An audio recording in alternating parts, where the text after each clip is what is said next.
আমাদের সিলেট অঞ্চলে একটা মানুষ, ভাইরা বন্ধুরা, একটা বাজার, বলবো না সে বাজারের নাম। এই বাজারে একজন প্রসিদ্ধ এমন সুদখোর ছিল, সুদের ব্যবসা করত। মৃত্যুর আগে তার পেটটা এত বড় হয়ে যায়, তখন তারে নিয়ে যাওয়া হয় সিলেট শহরে। তখনকার সময় সিলেটের প্রসিদ্ধ ডাক্তার ছিলেন ডাক্তার খালিক, ডাক্তার আব্দুল খালিক তার নাম, নিরাময় পলিক্লিনিকের মালিক। তার কাছে নিয়ে যাওয়া হলো। ডাক্তার সাহেব তার বিষ্ণের ভিতরে ঢুকায় চেক করেন।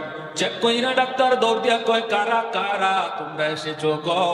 তাড়াতাড়ি করে আমার হাসপাতাল থেকে তারে নিয়ে বের হও, কারণ আমার মেশিনে তার পেটের ভিতরে এমন এক সাপ ধরা পড়েছে, এমন বিষাক্ত সাপ আমি জীবনে কোথাও দেখি না। আমার নবী বলেছেন জাহান্নামে তার পেটের ভিতরে সাপ। আল্লাহ বাস্তবে দুনিয়াতে দেখায় দিলেন, মৃত্যুর আগেই তার পেটের ভিতরে এক সাপ, বিষাক্ত সাপ। ডাক্তার সাহেব কই, তাড়াতাড়ি আমার কাছ থেকে বের হও, এমন সাপ বের করা আমার পক্ষে সম্ভব নয়। ভারতের মাদ্রাজ নিয়ে যাওয়া হলো। মাদ্রাজের ডাক্তাররাও বলতেছে, আমাদের মেশিনও সাপ ধরা পড়ছে, এই সাপ বের করা আমাদের পক্ষে সম্ভব নয়, তাড়াতাড়ি করে তোমরা বাংলাদেশে ফিরত যাও। এই মানুষটা পেটের মধ্যে এই সাপ লইয়াই মরল। এই অবস্থায় তার কবরে রাখা হলো। ওতে ভাইরে, কার জন্য তুমি কি করতেছো রে আল্লাহর গোলাম? কার জন্য তুমি কি করতেছ? হারাম টাকা করে ঢুকাইয়া নিজের পেটের মধ্যে সাপ লইয়া কবরে যাইতেছ।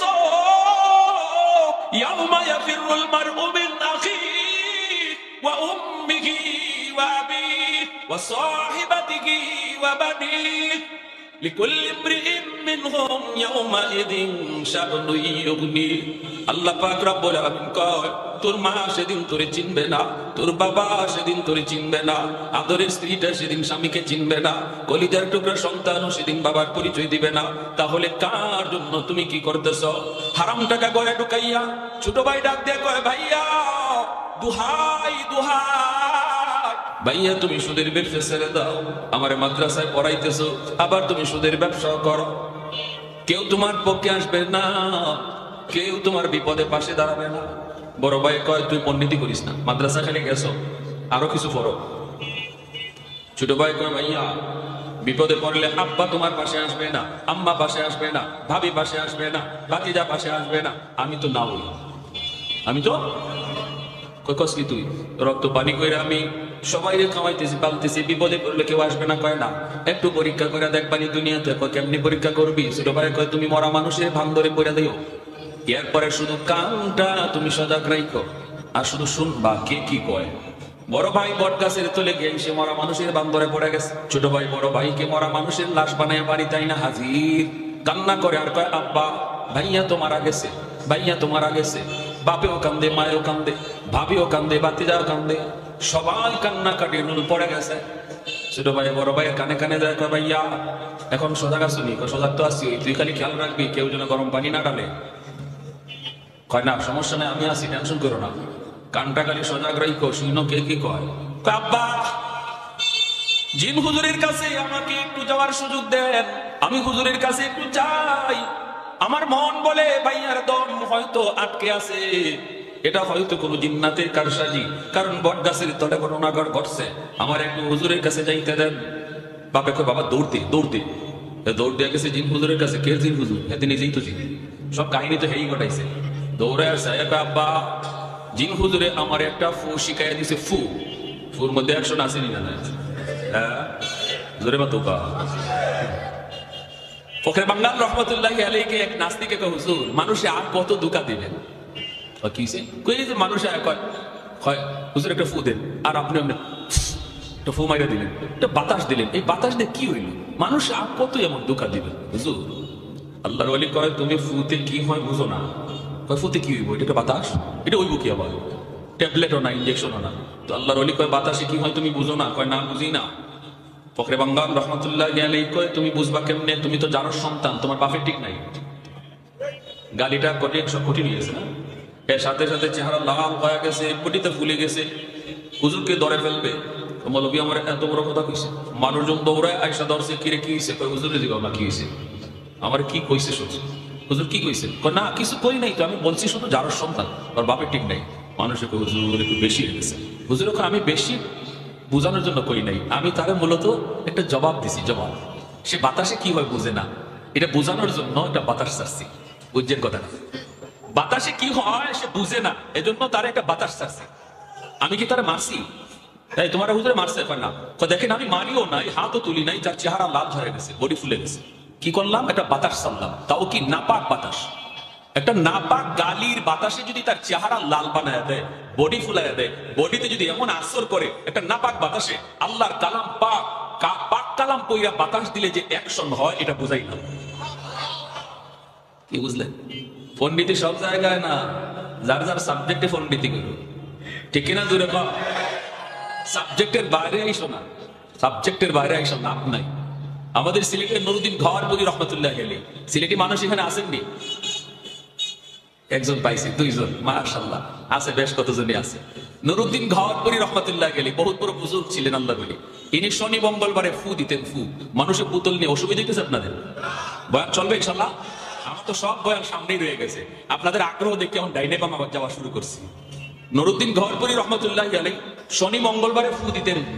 শনি মঙ্গলবারে হাজার হাজার মানুষ, গতকাল মাহফিল গেছে, গর্ব মাদ্রাসার মাহফিল, হাজার হাজার মানুষ জমা হইতো। এমন এতগুলা মানুষের বোতলে হুজুরে ফু দিলেও তো একদিন লাগবে। এজন্য হুজুরের মাদ্রাসার সামনে বিশাল বড় এক পুকুর আছিল, পুকুর। এই পুকুরের মাঝে ফু দিয়ে হুজুর চলে যেতেন, আর বলতেন পুকুরের পানি নাও। এই বিশাল বড় পুকুরের মধ্যে ফু দিয়ে চলে যেতেন, আর মানুষ পুকুর থেকে বোতল করে পানি নিত, এই পানিতে কাজ হয়ে যেত। আল্লাহ কালামে আসর আসেনি না নাই? এক লোক লন্ডন থেকে আসছে, হুজুরের বহুত বড় ভক্ত। হুজুর আমি বড় আশা করে আসছি, হুজুর আপনার কাছ থেকে আমি এক বোতল পানি ভরা নিব লন্ডন। আল্লাহ রলি কত নিয়ে দাও, পুকুরে ফু দিছি তো। কয় হুজুর পুকুরের এক কোনায় আপনি ফু দিছেন, আরেক কোনায় গেল কেমনে? এই ফু ওই কোনায় যায় কেমনে? হুজুর আমার ইয়াকিন হয় না। হুজুর আমার একটু আপনি খাস ভাবে একটা ফু দিয়ে দেন, আমি পানি খান লন্ডন নিতাম। আচ্ছা, তা আল্লাহ রলি কয় তোমার ইয়াকিন হয় না? হয় না হুজুর, ইয়াকিন হয়, কিন্তু ইতমিনানে কলব হয় না, আত্মার প্রশান্তি হয় না। তা আল্লাহ রলি বলেছে ঠিক আছে, তোমার প্রশান্তি হোক, কেমনে হবে? আমার এই জগের মধ্যে যদি আপনি একটা ফু দেন, কাচের জগ। আল্লাহ বলি বলেন আমি ফু দিতেছি, তুমি জগ ভালো করে ধরো। আল্লাহ আকবার জোরে কর। উনি বলেন আমি খাস ভাবে তোমার ফু দিতেছি, তুমি জগ ধরো। হুজুর এটা কি করো? জগ তো ধরছি। ভালো করে ধরো। কাচের জগ এভাবে ধরছে। আমাদের উস্তাদগণ পাশে ছিলেন, যারা দেখছেন। আল্লাহর ওলি হাতে একটা লাঠি থাকতো সবসময়, দাঁড়াইছেন লাঠিটা লইয়া, উঠতে বলেন কই জগ আনো। ধরছো? ধরছি হুজুর। আস্তে করে পানিতে খালি একটা ফু দিছেন, সাথে সাথে এই কাচের জগ টাস টাস করে ব্যাঙ্গে চৌচির পানি নিচে পড়ে গেছে। আল্লাহ আল্লাহর কালামে আসর আসেনি না? কোন কথা তাসলাম? ছোট ভাই দেখছেন ওই থেকে হয়ে গেছে। কয় হুজুর আসছে, আয়সা কয় আব্বা জিন হুজুর একটা ফু শিখাই দিছে, এই ফুটা ভাইয়ারে দিলেই ভাইয়া জিতা হয়ে যাইব। বাপে তাড়াতাড়ি ফুদে। আব্বা হুজুরে একটা শর্ত লাগাই দিছে। শর্ত? কই কি শর্ত? হুজুরে বলছে এই ফুটা তোমার ভাইয়ের শরীরে দিলে ভাই জিতা হবে 100%, তবে এর আগে একজন জিতা মানুষের শরীরে ফুটা দেওয়া লাগবে। এই জিতা মানুষটা ফু খাইয়া হে জিতাও থাকতে পারে, মরতেও পারে, তবে মরার সম্ভাবনা বেশি না, কম, জিতার সম্ভাবনাটাই বেশি। এখন ছোট ভাই বাপরে কয় আব্বা এত কষ্ট করে আমার ভাইয়ের সংসার বলার জন্য যখন যা লাগে তাই ব্যবস্থা করে, এই ভাইটাকে বাঁচানোর জন্য আব্বা তোমার গায়ে ফুটা দিমুনি। আর বড় ভাই কয়ে গেছে খালি কান খাড়া রাখো, কে কি কয় শুনবা। বাপে এই ফুটা খাইলে মরে যাবো, এটা কি 100% না? সম্ভাবনা আছে, তবে এটা মরার সম্ভাবনা খুব কম, জীবিতই থাকবে। এরপরও বাপে কয় রাখ, আমার গায়ে ফু দিস না। ওর বউরে ডাক। শুরু হয়েছে এখন পালানি। ওর বউরে ডাক। আস্তে করে কানের কাছে ভাইয়া শুনছি আল্লাহ কিতাব শুনছি। ভাবি, ও ভাবি কান্দো না, কান্দো না গো ভাবি, ভাইয়া জিতা হইব। একটা ফুল হয়ে আইসি জিন হুজুরের কাছ থেকে, ফুটা দিলেই ভাইয়া জিতা হয়ে যাইব। কিন্তু ভাবি গো ফুটা তো একদম জিতা মানুষের শরীরে আগে দেওয়া লাগবে। আব্বারে বলছিলাম, আব্বা রাজি হয় না। ভাবি তুমি রাজি আসনি? এত কষ্ট করে ভাই, এত মায়া করে, এত মহব্বত করে তোমাকে ঈদে ঈদে তোমার শাড়ি কিনে দেয়, যখন যা চাইছো অলংকারের গাঠটি আর গাঠটি, যত যা কিছু চাইছো সব তোমাকে দেয়, এত মহব্বত করে ভাই। ভাবি গো তোমাকে এই ভাইটারে বাঁচানোর জন্য তোমার গায়ে ফোঁটা দিমুনি। এমনি ভাবি কয় যেখানে আছে এখানে খারাপ, সামনে আইও না, যে মরছে হে ওই মরক। কি জবটা দিছে, এমনি দাঁড়িয়ে গিয়ে কয় ভাই বাবির কথা শুনছো নি? শুনছি। তুই খালি খেয়াল রাখিস কোনোটা যেন গরম পানি না কাটে। কয় না, আমার এই ব্যবস্থা আছে, তুমি একটু ডরে বাকি যা, কান্দো না। ম্যাট্রিক পরীক্ষা দেওয়ার আগেই মোবাইল চাইছো, এত মোটা মোবাইল। আমার ভাই তোমার মোবাইল কিনে দিছে, পাস করলে পরে তুমি দাবি করছো বাইক পালসার দিবে, এটাও দিবে। কিন্তু বাতিজারে তোমার এই আব্বারে বাঁচানোর জন্য ফুটা তোমার গায়ে দিমুনি। তোমার দাদা রাজি না, তোমার দাদি রাজি না, তোমার মা রাজি না, তুমি নি রাজি আছো বাতিজা, একটু ফুটা তোমার গায়ে দিমুনি, একটু কও। এমনি বাতিজায় কয় চাচা আজকে থেকে তুমি আমার আব্বা, তাও ফু দিও না। মরা বেটা উঠতে দিছে দৌড়, এক দৌড়ে মাদ্রাসা গিয়া কয় হুজুর মাপ চাই, জীবনে আর সুদ খাইমু, বুঝে ফেলছি আমি, আমার লাগে কে কদ্দুর করবো, আমি অত বোকার মতো সবরে খাওয়াইবো, আর ফার গুতা কিল যা আছে সব একা আমি সইবো, দরকার নাই।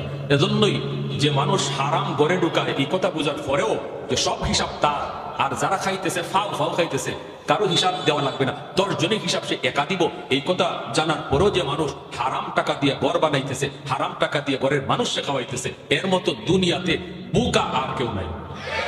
আমার দিয়ে বলেন ঠিক কিনা? এজন্য আমার ভাইরা মনোযোগ দিয়ে শুনো, আল্লাহর গোলাম বাইরের জন্য খেয়াল রাখবা, কোনদিন হারাম টাকা দিয়ে নিজে ইচ্ছে করে পূজা মাথায় নিব, মাথায় নিব। ব্যবসা করে যেই মানুষটা ব্যবসা করলো, যেই যুবক ভালো করে তার সুযোগ ছিল সুদের ব্যবসা করার, এরপরও সে সুদ খায় না, আল্লাহর ভয়ে, আল্লাহর ভয়ে 5 ওয়াক্ত নামাজ এসে মসজিদে যায়, আজান হলে পরে শাটারটা বন্ধ করে দেয়, মাপে কম দেয় না, মিথ্যা কথা বলে না, না না ভেজাল মাল কোনোদিন ভালো করে বিক্রি করে না, ভেজালটারে ভেজাল কয়, ভালোটারে ভালো কয়। 100% সততার সাথে যেই ব্যবসা করে যেই যুবক, এই যুবক যখন আজান হলে মসজিদে যায়, ওই দোকানদার যখন আজান হলে মসজিদে যায়, আল্লাহর নবী রহমতের নবী বলেন তার সুযোগ ছিল মিথ্যা বলার, সুযোগ ছিল মাপে কম দেওয়ার, এরপরও যে করে না, তোমরা মনে রাখো আমি নবী বললাম সে তোমাদের মধ্যে আল্লাহর ওলি। লা ওয়ারাকাল কাফি, লা ওয়ারাকাল কাফি। এজন্য বলতেছি যুবকদের জন্য আল্লাহর ওলি হওয়া বড় সহজ, যুবকদের জন্য আল্লাহর ওলি হওয়া সহজ। যদি সে যৌবনে আল্লাহর গোলামি করে, আল্লাহর গোলামি করে রে যুবক, যেই যুবক যৌবনে আল্লাহর গোলামি করে, এই যুবকের সাজদার দিকে তাকাইলে আল্লাহ জমিনের প্রতি মায়া লেগে যায়। আল্লাহ পাক রব্বুল আলামিন হাদিসে কুদসিতে বলে, প্রতিদিন জমিন আমি আল্লাহর কাছে আবদার করে ইয়া রাব্বি আবতালিউ ইবনা আদম ফি কারি, ওগো মালিক মন চায় জমিনের জালেমগুলিকে আমি গিলে ফিরি, গুনাহগারগুলিকে আমি গিলে ফেলি। যেই পরিমাণ জুলুম হয়, যেই পরিমাণ অত্যাচার হয়, যেই পরিমাণ গুনাহ হয়, আমার জমিন আমি আর বরদাস্ত করতে পারি না। আসবিরু ইলা মাতা আসবিরু, আর কতকাল আমি জমিনের উপরে এই গুনাহ দেখব, জমিনের উপরে এই অত্যাচার সইব। আল্লাহ অনুমতি দাও, আবতালিউ ইবনা আদম ফি কারি, আমি জমিন আমার উদরে সবগুলিরে গিলে ফেলি। আল্লাহ কই কেন? কইলি আন্নাহুম ইয়ারযুকু বিরিজকিকা ওয়া ইয়াসিকা ওয়ারজুলু বিরিজলাইকা ওয়া ইয়াসিকা ওয়া ইয়াতাকাল্লামু বিলিসানিকা ওয়া ইয়াসিকা। আল্লাহ তোমার দেওয়া হাত দিয়া তোমার নাফরমানি করে, আল্লাহ তোমার দেওয়া পা দিয়া তোমার নাফরমানি করে, তোমার দেওয়া জবান দিয়া সে নাফরমানি কথা কয়। আসবিরু ইলা মাতা আসবিরু, আমি জমিন আর কতকাল বরদাস্ত করব, অনুমতি দাও, অনুমতি দাও। এমনি ভাবে আল্লাহ পাক কয়, আলা কুল্লা ইয়াউমিন ওয়াল আরদা ইস্তাজিলু রাব্বাহু, আলা কুল্লা ইয়াউমিন ওয়াল মালাইকাতু ইস্তাজিলু রাব্বাহু, আলা কুল্লা ইয়াউমিন ওয়াল বাহরা ইস্তাজিলু রাব্বাহু। এমনি ভাবে ফেরেশতারা পর্যন্ত আবদার করে, মালিক জমিনের দিকে তাকাইলে বড় কষ্ট লাগে, অন্যায় হয়, অত্যাচার হয়, জুলুম হয়, গুনাহ হয়। আল্লাহ আমরা ফেরেশতারা আর কত সইব, আর কত দেখব। এমনি ভাবে আলা কুল্লা ইয়াউমিন ওয়াল বাহরা ইস্তাজিলু রাব্বাহু, আল্লাহ বলেন সাগর মহাসাগর গুলিও প্রতিদিন আল্লাহর কাছে এই আবদার করে। সাগর ডাক দেখো, মালিক আমি সাগর, তুমি আল্লাহর কত বড় কুদরত, কত বড় কুদরত, কিন্তু এই কুদরত দেখার জন্য কিছু নাফরমান সাগরের পরে আইসা কত নাফরমানি করে। আমি সাগর আর কত দেখব, আমি সাগর আর কত সইব। আল্লাহ অনুমতি দাও, অনুমতি দাও, জমিনকে পাক বানায় দে, পানি দে ডুবায়া সব নাপাককে ধুয়ে দে। রব্বুল আলামিন কয়, এরে জমিন বরদাস্ত কর, চুপ হ। এ ফেরেশতারা তোরা চুপ থাক, এ সাগর মহাসাগর চুপ রহ। এই জমিনে এখনো 4 শ্রেণী, এখনো 4 দল আছে, এই 4 শ্রেণীর কারণে আমি আল্লাহ জমিন টিকায় রাখছি। লাউলা মাশাইখ রুক্কা ওয়াশ-শাবাবু খুশা ওয়াল-আতফালু রুদ্দা ওয়াল-আনআমু রুদ্দা লাজআলতুস সামাআ হাদীদা ওয়াল-আরদা খাফসাফা ওয়াত-তুরাবা রামাদা ওয়ামা আনজালতু মিনাস সামাই কাতরা ওয়ামা আনবাততু মিনাল আরদি নাবাতা বাল আনজালতু আলাইকুমুল আযাবা সাব্বা। আল্লাহ পাক রব্বুল আলামিন বলে, এই জমিনের ভিতরে এখনো কিছু আমার বৃদ্ধ বান্দা বান্দি রয়েছে যাদের কোমরে ব্যথা, হাঁটুতে তার ব্যথা, কোমরে ব্যথা, হাঁটুতে ব্যথা, এরপর আমার বান্দা টুকটুক টুকটুক করে আমি আল্লাহর ঘর মসজিদে চলে যায় রে, সেজদা দিতে তার কষ্ট হয়, এরপর আমি আল্লাহর কদমে সেজদা দেয়, মাথা ঝুঁকাইলে আর মাথা তুলতে পারে না, তবু আমার কদমে সেজদা দিয়ে মাথা ঝুঁকায়। তার ওই মাথা ঝুঁকানি দেখলে এই জমিনের প্রতি আমি আল্লাহর মায়া লেগে যায়। ওয়াশ-শাবাবু খুশা, আল্লাহ বলে জমিনের ভিতরে এমনও কিছু যুবক, এমনও কিছু যুবক রয়েছে যৌবনের পাগলামি করে না, যৌবনকালে তারে আমি আল্লাহর গোলামি করতে দেখা যায়।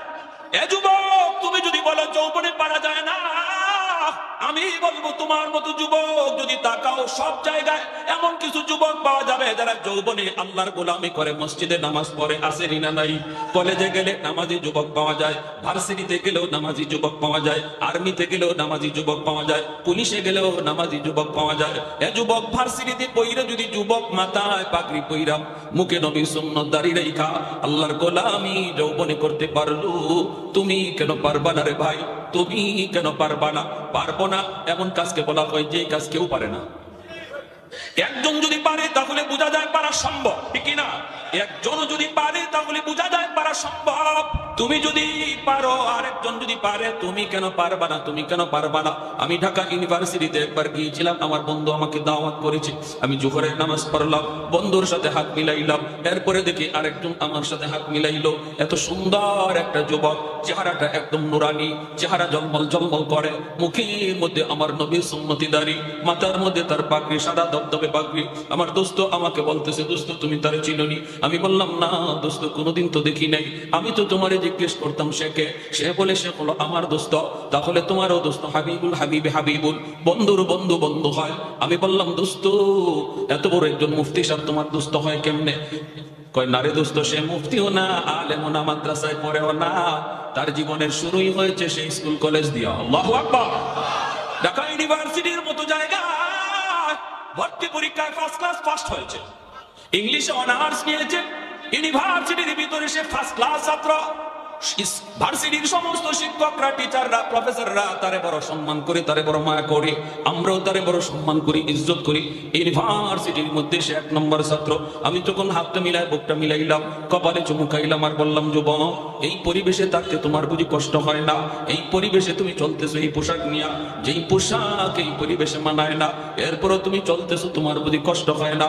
যুবক চোখ থেকে দর দর করে পানিটা জড়ায় কান্দে আর কই, হুজুর আমার জন্য আপনি দোয়া করবেন, দোয়া করবেন। আমি আমার নবীর সুন্নত তরিকায় ভার্সিটিতে চলি, আমাকে সবাই না করে, আমার বন্ধুরা আমাকে আগে সালাম দেয়, এমনকি আমার ক্লাসমেট মেয়েরা যারা আছে এরাও আমাকে দেখলে মাথায় কাপড় দিয়া দেয়। তাহলে সে যদি পারে, তুমি কেন পারবা না?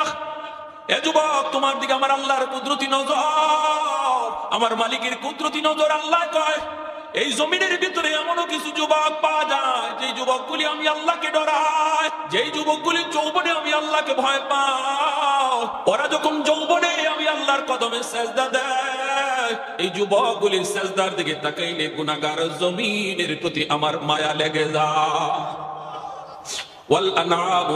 আল্লাহ পাক বলে আরেকটা শ্রেণী হলো জমিনের ভিতরে পশু পাখি আছে, এদের কোনো গুনাহ নাই, অন্যায় নাই, অপরাধ নাই। আসমানি গজব, জমিনি গজব যদি জমিনে নামে, পশু পাখিগুলি জমি আযাব গজবের শিকার হয়ে যায়, অথচ এদের উপরে কোনো শরীয়ত নাই, শরীয়তের কোনো বিধিবিধান নাই। এদের দিকে তাকাইলো জমিনের প্রতি মায়া লেগে যায়। আল্লাহ পাক বলে 4 নম্বর দল হলো ওয়াল আতফাল রুদ্দা, জমিনের ভিতরে কিছু শিশু বাচ্চা আছে, প্রতিটা বাপ মার কিছু শিশু বাচ্চা আছে, এই শিশু বাচ্চাগুলির উপরে শরীয়তের বিধান নাই। আমি আল্লাহর পক্ষ থেকে শিশু বাচ্চাগুলির উপরে হালাল হারামের বিধান নাই, জায়েজ নাজায়েজের কোনো বিধান নাই। আসমানি গজব, জমিনি গজব যদি জমিনে নামে, বাপমার গুনার কারণে, বাপমার গুনার কারণে জমিনের মধ্যে যদি আসমানি গজব, জমিনি গজব নেমে আসে, আল্লাহ পাক বলে শিশু বাচ্চাগুলি গজবের শিকার হয়ে যায়, অথচ এই বাচ্চাগুলির কোনো অন্যায় নাই, কোনো অপরাধ নাই, এরাও এই গজবের মধ্যে আযাবের মধ্যে পড়ে যায়। এরা কান্নাকাটি করে, এদের কান্নাকাটির দিকে তাকাইলেও জমিনের প্রতি আমি আল্লাহর মায়া লেগে যায়। তাহলে শিশু বাচ্চাদেরকে মারধর করবেন না, ওদেরকে বকাবকি করবেন না, কারণ ওরা মাসুম, ওরা নিষ্পাপ। এদের কারণে আল্লাহ তোমাকে আমাকে খাওয়াইতেছে। যেই ঘরে শিশু বাচ্চা আছে মনে রাখবা যুবক, এই শিশু বাচ্চাগুলির খাতিরে আল্লাহ তোমার আমার রিজিকের ব্যবস্থা করে। সুবহানাল্লাহ। লা যিদ্দা ওয়ালা নিদ্দা ওয়ালা হাদ্দা লিমাওলা, লা যিদ্দা ওয়ালা নিদ্দা ওয়ালা হাদ্দা লিমাওলা, الآن كما كان ولم يلق زوالا، الآن كما كان ولم يلق زوالا، لا مثل ولا صور مثلا ونذيرا، من قال سوى ذلك قد قال محالا، من قال سوى ذلك قد قال محالا، لا ولد ولا والد لا عم وخالا، لا شبه ولا مثل ولا كفوا لمولا। আল্লাহু আকবার। জোরে বলি, আরেকটু জোরে বলি আল্লাহু আকবার। আল্লাহ পাক কয় যদি এই জমিনের মধ্যে এই চার দল না থাকতো তাহলে কি হতো জানো? আল্লাহ বলতেছে লা জাআলতুস সামাআ হাদিদা ওয়াল আরদা খাফসাফা ওয়াত তুরাবা রামাদা ওয়ামা আনজালতু মিনাস সামাই কাতরা ওয়ামা আমবাতু মিনাল আরদি নাবাতা বাল আনজালতু আলাইকুমুল আযাবা সাব্বা। আল্লাহ পাক রব্বুল আলামিন বলেন যদি এই চার দল জমিনের মধ্যে না থাকতো, এই জমিনকে, এই আসমানকে আমি আল্লাহ লোহা বানায়া দিতাম, জমিনকে আমি তামা বানায়া দিতাম। ওয়ামা আনজালতু মিনাস সামাই কাতরা, এক ফোঁটা রহমতের বৃষ্টি জমিনের ভিতরে আমি নাজিল করতাম না। ওয়ামা আমবাতু মিনাল আরদি নাবাতা, একটা শস্যের দানা জমিনে উৎপাদন হতে আমি দিতাম না। বাল আনজালতু আলাইকুমুল আযাবা সাব্বা, আল্লাহ বলেন পরপর শুধু জমিনে গজব আর গজব নামতো, এই গজব আর গজব নামতো, কিন্তু গজব আসতে চায় মানুষের গুনার কারণে। সাবাকাত রাহমাতি আলা গাযাবি, যখনই মানুষের গুনার কারণে গজব আসতে চায় আমি আল্লাহ আমার রহমতকে পিছনে পাঠায় দেই, আমার রহমত গজবের আগে চলে যায়। আরেকটু জোরে বলি সুবহানাল্লাহ। এজন্য বলি যুবক, যৌবনটারে যেভাবে মন চায় সেইভাবে খরচ করা যাবে না। অনেক দামি এক সম্পদ, এই সম্পদটারে তুমি বুঝিবা না। এই যৌবন খরচ হবে আল্লাহ রাসূলের মর্জি মতো, ঠিক কিনা? আমার জান আমার মাল আল্লাহ কিনে নিয়ে গেছেন, অতএব এই জান মাল যদি ব্যয় করতে হয় আমার আল্লাহর মর্জি মতো ব্যয় করা লাগবে। জান যদি দিতে হয় নিজের মর্জি মতো নয়, আল্লাহ যেখানে বোঝে ওইখানেই জান দেওয়া লাগবে। আওয়াজ দিয়া বলো ঠিক কিনা? ইন্নাল্লাহ আশতারা মিনাল মুমিনিন আনফুসাহুম ওয়া আমওয়ালাহুম বিআন্না লাহুমুল জান্নাহ। আল্লাহ কয় মুমিন আমি আল্লাহ তোমার জান, আমি আল্লাহ তোমার মাল জান্নাতের বিনিময়ে কিনে নিছি। আমাদের জানমাল কিনে নিছেন কে? বিনিময়ে আল্লাহ দিয়ে দিয়েছেন জান্নাত, বিনিময়ে দিয়ে দিয়েছেন জান্নাত। জানতো একদিন এমনি দেওয়া লাগবে, তবে আল্লাহর মাল যদি আল্লাহরে বুঝাইতে পারি, আল্লাহ ওয়াদা করছেন বান্দা মরতে দেরি, আমি আল্লাহর ওয়াদা জান্নাত দিতে দেরি হবে না। তাহলে আল্লাহর মর্জি মতো যদি জান দেওয়ার প্ল্যান আসে, সময় আসে, দিতে প্রস্তুত কারা কারা হাত উঠে দেখা? আল্লাহ কবুল করে জোরে বলি আমিন। গত দুদিন আগে মসজিদে আকসার ইমামকে গুম করা হয়েছে। আপনারা জানলে অবাক হবেন, বাইতুল মুকাদ্দাসের ইমামকে গুম করে ফেলেছে ইসরাইলি হায়নার দল। আমাদের আর ঘুমায় থাকার সুযোগ নাই। মুমিন মনে রাখবা জীবন একদিন দেওয়াই লাগবে, কিন্তু সেই জীবন আল্লাহর পথে দিতে রাজি আমরা ইনশাআল্লাহ। পশ্চিমাদের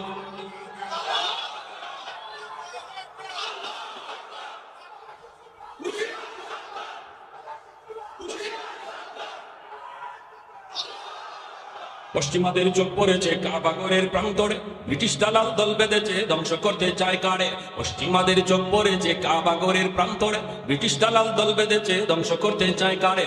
আল্লাহ পাকের ঘর তোর সাহস থাকলে ধর, আল্লাহ পাকের ঘর তোর সাহস থাকলে ধর, দো জাহানের মালিক যিনি পবিত্র কাবা। ওই আরবের দিন বাঁচাতে সত্য ন্যায়ের মুক্তি চাই, মুহাম্মদের বাহিনী আজ আসলে তোদের রক্ষা নাই। আরবের দিন বাঁচাতে সত্য ন্যায়ের মুক্তি চাই, মুহাম্মদের বাহিনী আজ আসলে তোদের রক্ষা নাই। মুহাম্মদুর রাসূলুল্লাহ বাহিনী আসেনি, হাত উঠে বলে আসেনি। একটু দাঁড়াও, জেগে ওঠো হে মুসলমান, আর কতদিন দিন ইসলামের সইবে অপমান। একটু দাঁড়াও, জেগে ওঠো হে মুসলমান, আর কতদিন দিন ইসলামের সইবে অপমান। রক্ত দিয়ে পবিত্র ওই মক্কা মদিনা, সেই জমিনে সিনেমা হল চলতে পারে না। রক্ত দিয়ে পবিত্র ওই মক্কা মদিনা, সেই জমিনে ইহুদিরা চলতে পারে না। নূর মক্কার ইসলাম তার তাকলো কি আর দাও, বন্দিশালায় তাকে যদি কাবার ঈমান। ওই আরবের দিন বাঁচাতে সত্য ন্যায়ের মুক্তি চাই, মুহাম্মাদের বাহিনী আজ আসলে তোদের রক্ষা নাই। ওই আরবের দিন বাঁচাতে সত্য ন্যায়ের মুক্তি চাই, মুহাম্মাদের বাহিনী আজ আসলে তোদের রক্ষা নাই। মুহাম্মাদুর রাসূলুল্লাহ বাহিনী আসেনি, হাত উঠে বলো আসেনি। পশ্চিমাদের চোখ পড়েছে কাবাগরের প্রান্তরে, ব্রিটিশ দালাল দল বেঁধেছে ধ্বংস করতে চায় কারে। পশ্চিমাদের চোখ পড়েছে কাবাগরের প্রান্তরে, ব্রিটিশ দালাল দল বেঁধেছে ধ্বংস করতে চায় কারে। আল্লাহ পাকের ঘর, তোর সাহস থাকলে ধর। আল্লাহ পাকের ঘর, তোর সাহস থাকলে ধর। দো জাহানের মালিক যিনি পবিত্র কাবা। ওই আরবের দিন বাঁচাতে সত্য ন্যায়ের মুক্তি চাই, মুহাম্মাদের বাহিনী আজ আসলে তোদের রক্ষা নাই। জোরে বলি আল্লাহু আকবার, আল্লাহু আকবার। ভয় পেয়েছেন ভাইরা আমার? আল্লাহর নবী, রহমতের নবী, মুতার যুদ্ধে মায়ার নবী তিনি ঘোষণা করেছেন, আল্লাহর নবী বলেন দুশমন 2 লক্ষ, মুজাহিদ বাহিনী মাত্র 3000। আল্লাহু আকবার জোরে বলেন। দুশমন হলো 2 লক্ষ, মুজাহিদ বাহিনী মাত্র কয় হাজার? আরো জোরে কয় হাজার? মায়ার নবী, দয়ার নবী বলেন সাহাবীরা শোনো, আজকের যুদ্ধ হবে ইসলামের ইতিহাসের ওই ঐতিহাসিক যুদ্ধ। এই যুদ্ধে আমি নবী 3 জন সেনাপতি নিযুক্ত করলাম। নবী বলেন 1 নম্বর সেনাপতি হবে আমার পালক পুত্র যায়েদ ইবনে হারেসা। আল্লাহর নবী বলেন আমার যায়েদ যদি শহীদ হয়ে যায় সেনাপতি হবে জাফর ইবনে আবি তালিব। নবী বলেন জাফর যদি শহীদ হয়ে যায় সেনাপতি হবে আব্দুল্লাহ ইবনে রাওয়াহা। আব্দুল্লাহ যদি শহীদ হয়ে যায় সেনাপতি হবে চতুর্থ একজন। চতুর্থ নম্বর সেনাপতির নাম নবী ঘোষণা করেন নাই, 3 জন সেনাপতির নাম নবী ঘোষণা করেছেন। 1 নম্বরে নবী বলেছেন যায়েদ ইবনে হারেসা, আমার নবী পালক পুত্র, নবীর একমাত্র পালক পুত্র যায়েদ ইবনে হারেসা। নবী বলেন যায়েদ যদি শহীদ হয়ে যায় সেনাপতি হবে জাফর। এতেই বোঝা গেল মদিনার মসজিদের পাশে একটা কান্নার রুল পড়ে গেল। সমস্ত সাহাবায়ে কেরাম বুঝে ফেললেন এই যুদ্ধে নবীর সন্তান, নবীর সন্তান যায়েদ তিনি শহীদ হয়ে যাবেন, কারণ নবী যায়েদের নামের সাথে শহীদ শব্দ লাগায়া দিছে। দ্বিতীয় সেনাপতি জাফর ইবনে আবি তালিব। নবী বলেন আমার জাফর যদি শহীদ হয়ে যায় সেনাপতি হবে আব্দুল্লাহ ইবনে রাওয়াহা। সাহাবায়ে কেরাম বুঝে গেছেন জাফর শহীদ হয়ে যাবেন, এমনকি জাফর নিজেও বুঝে গেছেন তিনি শহীদ হবেন, যায়েদ নিজেও বুঝছেন তিনি শহীদ হবেন। 3 নম্বর সেনাপতি নবী বলেন আব্দুল্লাহ ইবনে রাওয়াহা। আব্দুল্লাহ যদি শহীদ হয়ে যায় সেনাপতি হবে চতুর্থ একজন, তাহলে আব্দুল্লাহ শহীদ হয়ে যাবেন। আব্দুল্লাহর নামের সাথেও শহীদ শব্দ লাগানো হয়েছে। 3 জন সাহাবী তারা নিশ্চিতভাবে বুঝে গেলেন এই যুদ্ধই তাদের জীবনের শেষ যুদ্ধ, এই যুদ্ধ থেকে তারা ফিরবেন না, এই যুদ্ধ তাদের জীবনের শেষ যুদ্ধ। এরপরও বিন্দু পরিমাণ পিছু হটতে রাজি না। এই কথা নবীকে বলেন না, নবীকে আমার একটু সমস্যা আছে, ওগো নবী আমি অসুস্থ, আমার ঘরে কিছু কাম আছে, একজনও এই কথা বলেন না। মায়ের নবী বলেছেন যুদ্ধে যাওয়া লাগবে, নিশ্চিত শহীদ জানার পরও তারা রাজি হয়ে গেল। আল্লাহর নবী বলে যাও যাও বিদায় নিয়ে আসো। নবী বলেন জাফর যাও বিদায় নিয়ে আসো। নবী বলেন আব্দুল্লাহ যাও তুমি বিদায় নিয়ে আসো। পরিবারের কাছ থেকে বিদায় নেওয়ার জন্য 3 জন যার যার পরিবারে গেলেন। যায়েদ ইবনে হারেসা তিনি কোথায় যাবেন? মদিনায় তার কেউ নাই, মদিনায় শুধু আমার নবী মায়ার নবী যাকে তিনি আব্বা বলে ডাকেন। আমার নবীও যায়েদকে কলিজার টুকরা সন্তান করে ডাকেন। আল্লাহর নবী রহমতের নবী মায়ার নবী বলেন যায়েদ বিদায় নাও। যায়েদ বলে নবী গো কার কাছ থেকে বিদায় নিব? আল্লাহর নবী কয় 10 বছরের তোমার একটা সন্তান উসামা, উসামার কাছ থেকে বিদায় নিয়ে আসো। উসামা আমার নবীর নাতি, উসামাকে আল্লাহর নবী মায়া করে আদর করেন। উসামার কাছে যায়েদ গেলেন বিদায় নেওয়ার জন্য। যাইয়া নিজের বাচ্চাটারে কোলে তুলে নেন, কপালে চুমু খান, গালে চুমু খান। আর যায়েদ কান্দে আর কয় বাবা আব্বু জিহাদে যাইতেছি, হয়তো এই জিহাদের ময়দান থেকে আব্বু আর জীবিত ফিরবো না। এই চুমাটাই এই আদরটাই আমার জীবনের শেষ আদর। কোনোদিন যদি বাবার কথা ইয়াদ হয়, শাম সিরিয়ার রাস্তার কোনো এক কিনারায় বাবার কবর খুঁজে নিও। আল্লাহ নবীর কাছ থেকে যায়েদ বিদায় নেন। প্রথম সেনাপতি নবী বানাইছেন সন্তানকে। এ ভাইয়েরা, নেতার নেতৃত্বের গুণ শিখে যাও। নেতা কাকে বলে? নেতা তো পৃথিবীর, তুমি যদি সফল নেতা হতে চাও, পৃথিবীর শ্রেষ্ঠ সফল নেতা ছিলেন আমার নবী। নবীর কাছ থেকে আদর্শ শিখো। জিহাদের ময়দানে নবী নিজের সন্তানকে প্রথম সেনাপতি বানায় পাঠাইছেন। এই যুদ্ধে, যেই যুদ্ধে সন্তান আর ফিরে আসবে না, এটা নবী আল্লাহর কাছ থেকে জানছেন। জানার পরে প্রথম সেনাপতি বানাইছেন নিজের সন্তানকে। আর আমরা নেতাগিরি করি, আরেকজনের পুলারে রাস্তায় নামাইয়া নিজের পুলারে আমেরিকা পড়াই। ঠিক না? নিজের পুলার লন্ডন কানাডায় পড়ে, আর গরিবের পুলার হাতে অস্ত্র দিয়ে রাস্তায় পাঠায়। এই হলো নেতা। আর আমার নবীর নেতৃত্ব বুঝেন। নবী জানেন আল্লাহর কাছ থেকে এই যুদ্ধে কেউ ফিরবে না সেনাপতি। সেই জায়গায় নবী তার সন্তানকে সর্বপ্রথম সেনাপতি বানাইছে। আদর্শ শিখে যাও। আল্লাহর নবী বলেন, যায়েদ তুমি বিদায় নিয়ে আসো। জাফর ইবনে আবি তালিব তিনিও বিদায় নিতে চলে গেলেন বাড়িতে। নিজের বাড়িতে বিদায় নিতে গেলেন। যায় দেখেন বিবি কোরআন তেলাওয়াত করে। ছোট্ট দুইটা বালক যাদের, 4 বছরের একটা ছেলে, 6 বছরের একটা ছেলে। এই দুটা ছেলে মায়ের পাশে বসে বসে কোরআন তেলাওয়াত শুনতেছে। মা যদি কোরআন তেলাওয়াত করে সন্তান হাফিজ কোরআন হয়। মা যদি বেশি বেশি কোরআন তেলাওয়াত করে সন্তান কোরআনের হাফেজ হয়। মা যদি পর্দা করে সন্তান পর্দা শিখে। মা যদি নামাজ পড়ে সন্তান নামাজি হয়। মার আমলটাই সন্তান বেশি আসর করে বেশি ফলো করে। কারণ মাকে সন্তানরা বেশি পায়, অল টাইম পায়। বাবাকে এত সময় সন্তানরা পায় না। মাকে যত টাইম সন্তান পায়। পেটে ছিল 10 মাস 10 দিন, তাও মায়ের সাথে। দুধ খাইছে তাও মায়ের সাথে। একটু ছোট্ট তাও মায়ের কাছে, বাবা ঘরের বাহিরে। এজন্য আল্লাহর নবী বলেন, আল মারআতু রাইয়াতুন আলা বাইতি যাওজিহা ওয়া ওয়ালাদিহি। নবী বলেন, একজন মাকে সন্তানের ব্যাপারে আল্লাহ 2 বার জিগাইব, বাবারে 1 বার জিগাইব। মায়ের জবাবদিহিতা বাবার চেয়ে বেশি। এজন্যই মায়েরা একটু খেয়াল করে শুনো, সন্তানের আসর বাবার চেয়ে মায়েরটা সন্তানের উপরে বেশি পড়ে। এজন্যই শরীয়ত কই একজন দিনদার মা, এ যুবক, সবার আগে সন্তানের মা তুমি নির্বাচন তুমি করনি। যুবক, মন চাইলেই সুন্দরের দিকে দৌড় দিও না, বংশের দিকে দৌড়ায়ও না, টাকা পয়সার দিকে দৌড়ায়ও না। ফাজবরে বিজাতিদ দ্বীন, সবার আগে খুঁজো তার ভিতরে দিনদারি আসেনি না নাই, শরীয়তের পর্দা আল্লাহর বান্দি করেনি না না। এটা সবার আগে তুমি দেখো। কারণ বিয়েটা একটা ছেলে খেলা নয়। এই বিয়ের দ্বারা পরবর্তী জেনারেশন এর উপরে নির্ভর করে। আমি যদি একটা আদর্শ সন্তান চাই, মা ভক্ত বাবা ভক্ত সন্তান চাই, একজন দিনদার আল্লাহওয়ালা সন্তান চাই, যদিও সে ডাক্তার কিন্তু দিনদার যেন হয়, ইঞ্জিনিয়ার হইল যেন আদর্শ ইঞ্জিনিয়ার হয়, এমন একটা সন্তান যদি তুমি চাও, সবার আগে মা তোমাকে ভালো মা নির্বাচন করতে হবে। ঠিক কিনা জোরে বলেন, আরো জোরে বলেন ঠিক কিনা। জাফর ইবনে আবি তালিব তিনি গেলেন বিবির কাছ থেকে বিদায় নেওয়ার জন্য। যা দেখেন বিবি কোরআন তেলাওয়াত করতেছেন। ছোট্ট 2টা বালক, ছোট্ট 2টা সন্তান মায়ের পাশে বসে বসে নিরিবিলি কোরআন তেলাওয়াত শুনতেছে। জাফর ইবনে আবি তালিবে গায়ে তো যুদ্ধের পোশাক পরা, হাতের মধ্যে তলোয়ার। এই অবস্থায় তিনি ঘরে যায় ঢুকলেন। ডাক দিয়ে বলেন, বিবি অল্প সময়ের জন্য একটু কোরআন তেলাওয়াত বন্ধ করো, একটু বন্ধ করো। আমার নবী দয়ার নবী আজকের যুদ্ধে আমাকে 2 নম্বর সেনাপতি নিযুক্ত করেছেন। আমি যুদ্ধের ময়দানে যাচ্ছি গো বিবি। ও বিবি, বিদায় দাও, বিদায় দাও। বাচ্চা 2টারে কোলে নিয়ে আদর করে জাফর তিনি বিদায় নিতে যাবেন।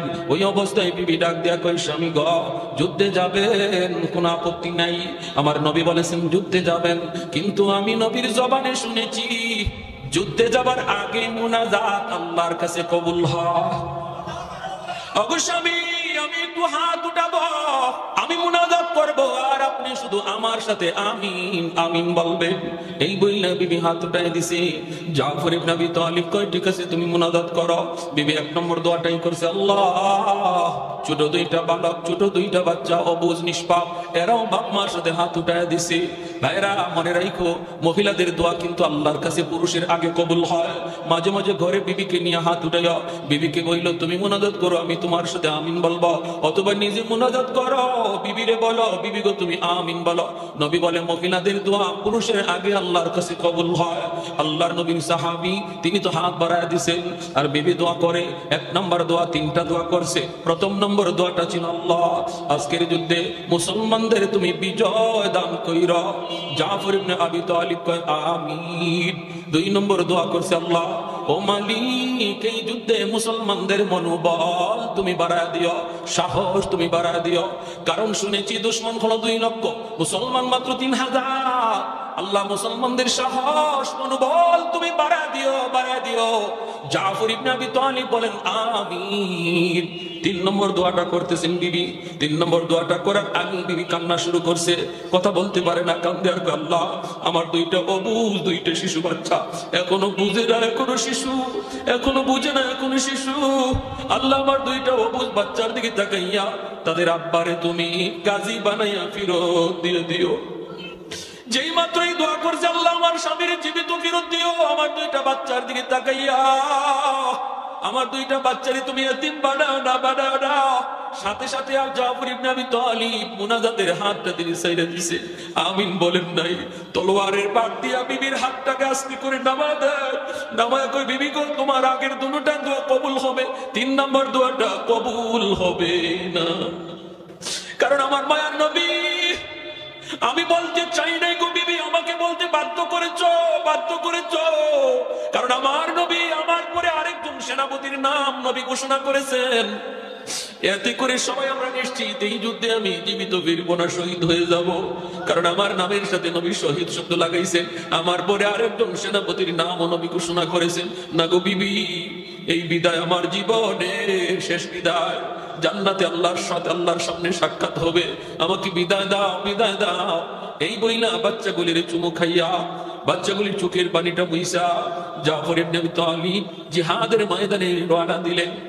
3 জনই টাটকা যুবক, 3 জনই টাটকা যুবক ছিলেন, যৌবনের তাগড়া যৌবনের পুরা চাহিদা ছিল তাদের।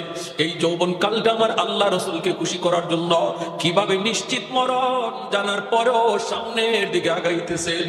আব্দুল্লাহ ইবনে রাওয়াহা 3 নম্বর সেনাপতি। নবী বলেন আব্দুল্লাহ যাও বিদায় নিয়ে আসো। কে সে আব্দুল্লাহ ইবনে রাওয়াহা?